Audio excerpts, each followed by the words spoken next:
Hi there, welcome back to JD Answers. Today I have the Pormido Prd80 and I'm going to show you how to set the settings, and we're even going to go over how to playback videos. I'm going to touch on the screen and the sub menu goes out. I'm going to show you what each one represents. The first one is the gear icon, and that is your settings. And that's what we're here for, and we're going to do that in just a minute. But let's go back out, touch the screen again, and we can see what the next one, and this is a playback here. And if you touch on it, it'll give you all your videos that you have. But we'll get to this at the end. So we're going to back out of there, touch the menu. And this one here is to turn off your recording. Now you see that red blinking light there, the red dot. So we go back, press that button, it stops. So the video has stopped. Now we go back, press that button again, and the red dot will be blinking, which means that it is recording. Go back to the screen. The next one is to toggle between views again. So you can move your finger left to right, press the button, or you could use this. Next one is to take a picture.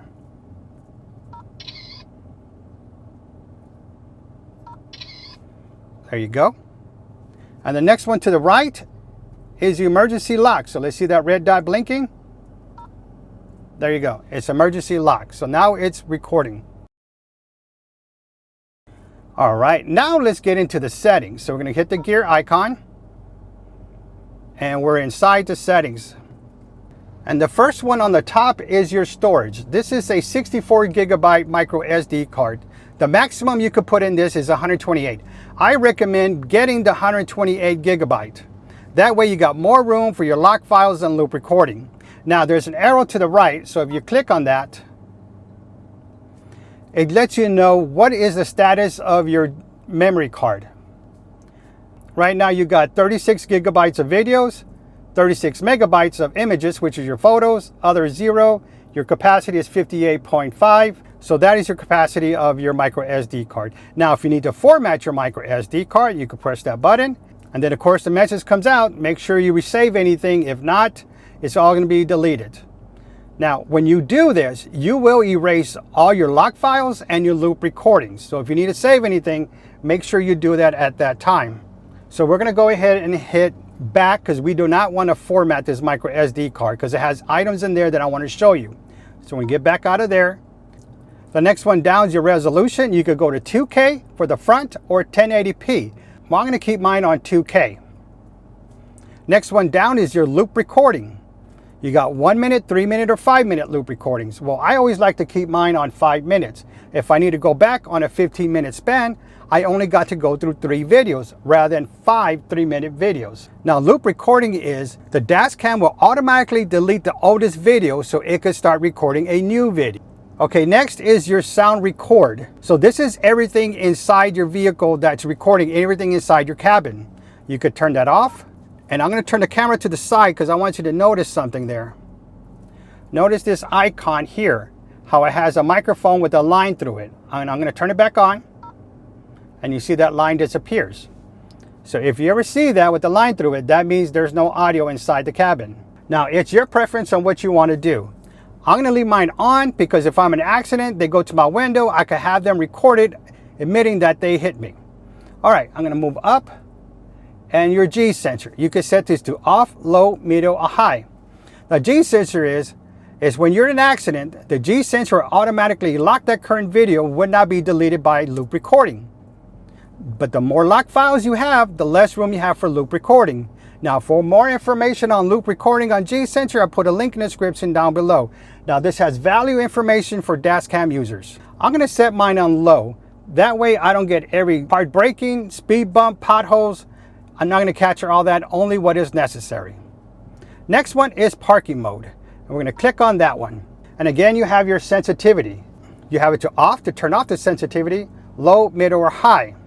Now in parking mode, if somebody leans on your car, sits on your car, or does something to your car, you pretty much want to capture everything. Now you can set yours to middle or set yours to high. I'm going to go ahead and set mine to high. That way I capture a lot of things so I can show you. Next one is your time-lapse recording. You could set it to 0.5 frames per second, 1 frame per second, or 5 frames per second. So what this does is it takes a picture every half second, every 1 second, or every 5 seconds, and it'll put them together where it create this video, but you're still able to capture details. So I'm going to go ahead and set this to 5 frames per second. And then you have time-lapse recording time. Now this is if you're in a parking garage, you're going to be gone for a conference, you only be gone like 8 to 10 hours, you could set it here. You can be gone overnight, you could set it to 24 hours. If you're going to be longer than that, you could set it to 72 hours. And what it'll do is you'll do a time-lapse recording, and what it's doing is it's saving space on your micro SD card. That way when you get back, you have a full video from when you parked until you got into your vehicle. Now, if you don't put on time-lapse recording, well, you're only going to get maybe the last 8 to 10 hours, and it's going to be looped and looped. So if anything happens to your vehicle, you're not going to capture it. So time-lapse recording is a good for parking monitoring. All right, so we're going to get out of there. We're going to go back up. We're going to go to battery low voltage protection. We're going to click on that. Now here, you could decide what you're going to have it on. Now this is a 12 volt vehicle. So you could have it on 11.8, 12 volts, or 12.4 volts.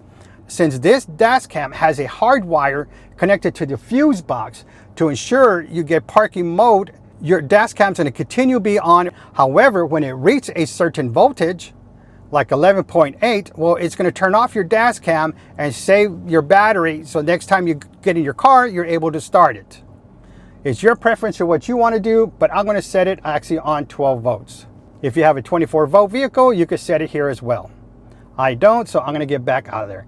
And you notice in the top right, it's telling you what your battery voltage is right now. It goes to 14 to 13.9. I'm going to get out of there. I'm going to go up one more. Next one is language. You could check English or any other language. I'm going to keep mine on English.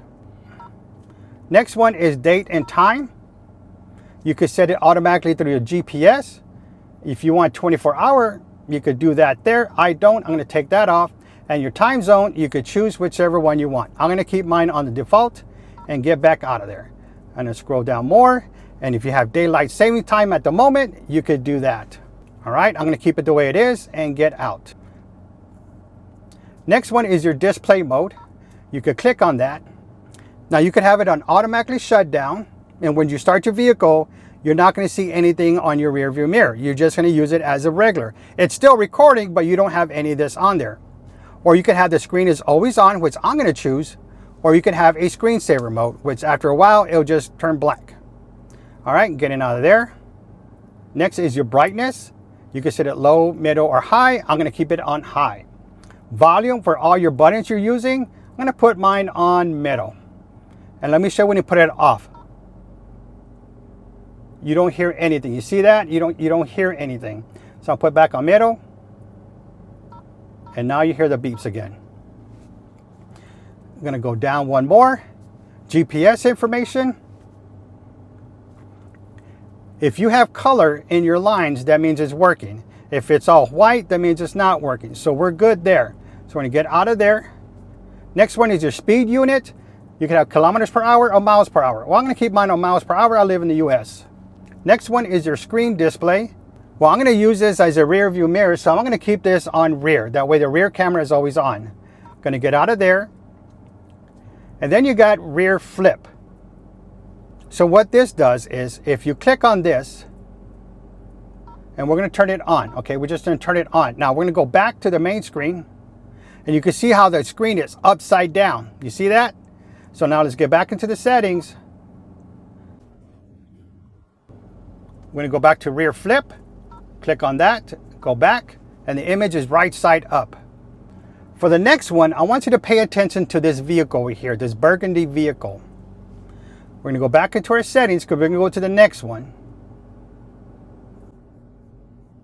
The next one is rear view mirroring. So we're going to turn that one off, go back, and you notice that vehicle is on the left side now. But it really belongs on the right side. So let's go fix that. All right, here we go. We're going to turn that one on, get back, and the vehicle is back. So that's what it is. So if you have to install your rear camera a unique way, well, you can always go to your settings and fix that. All right, so let's get back in there. The next one is reverse line. So let me show you what that is. So we're going to get back to the main screen. I'm going to put the car in reverse, and you see those lines come out. So we're going to go back to the screen. I'm going to go back up. I'm going to turn off the reverse, and then we go back, put the car in reverse.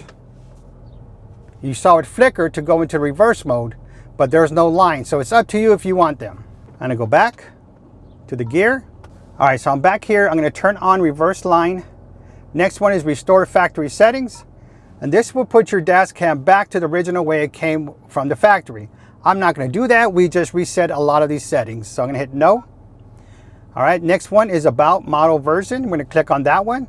And it's a PD80, the version, and the MCU version. Right there, we're going to get back out of there. And we are done with all the settings. So let's get out of there. And now let's go to the playback, in which that one's going to be the next one here. I'm going to click on it. And I want you to notice something on this side here. You see the vehicle and it has the front headlights on. That means this is all the front videos. Now, if we click on the car in the back, this is all the rear videos. Front videos, rear videos, and they're all in there. So let's go back to the front.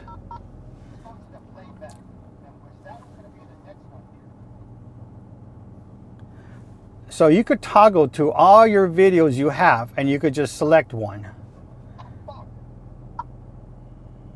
So you could toggle through all your videos, and you could see whichever one you want to play. So let's play this one.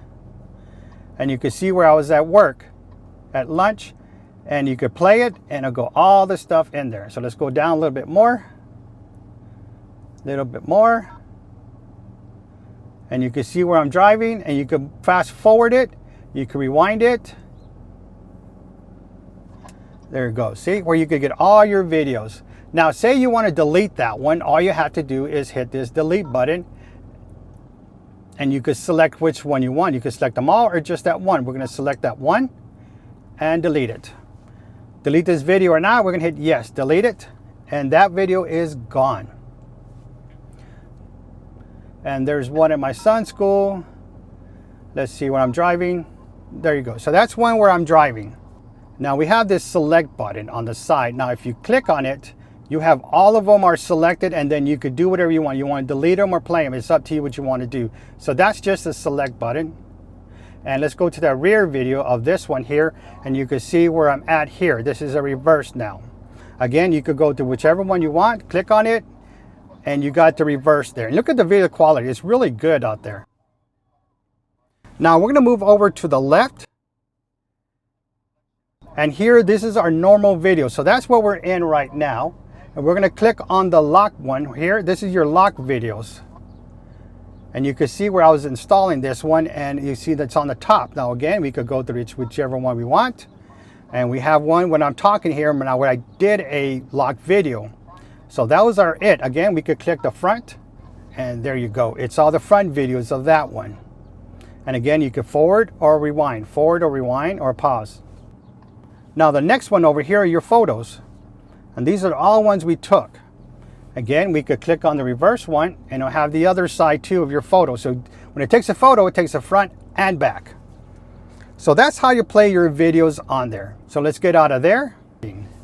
So if this video was helpful for you, please like this video because I really appreciate it and it really helps the channel. If you're interested in this product, I'll put links in the description down below. Don't forget to hit that subscribe button and select all notifications for all upcoming videos because I got more videos of this dash cam coming soon. Thank you for watching, and don't forget to subscribe.